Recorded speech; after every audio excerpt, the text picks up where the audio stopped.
अस्सलाम वालेकुम। Urdu fun TV में खुशामदीद। प्यारे दोस्तों, बहुत से ऐसे टिकटॉक स्टार्स हैं जिन्हें अवाम पसंद करती है और उनसे जुड़े हर लम्हे को जानना चाहती है और देखना चाहती है कि वो इन लम्हात को कैसे सेलिब्रेट करते हैं। आज के दिन उन्होंने क्या किया और इस दिन क्या करेंगे, और खास तौर पर अगर उनकी जिंदगी का कोई खास दिन हो तो उस बारे में तो वो लाजमी जानना चाहते हैं। ऐसे ही एक मारूफ टिकटॉकर कमल आफ्ताब की शादी की तकरीबात चल रही हैं। क्योंकि इनकी फैन फॉलोइंग बहुत ज्यादा है तो बहुत से फैंस देखना चाहते हैं कि वो अपनी शादी पर कैसी दिख रही हैं। तो कमल आफ्ताब की मुकम्मल शादी की तस्वीर और वीडियोस को देखने के लिए हमारे चैनल को सब्सक्राइब करें और इस वीडियो को आखिर तक लाजमी देखिएगा।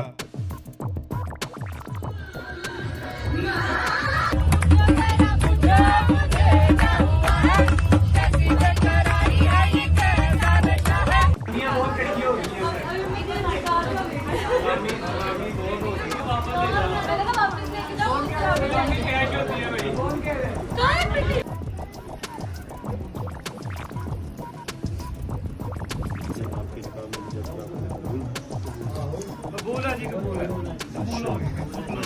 मुबारक हो।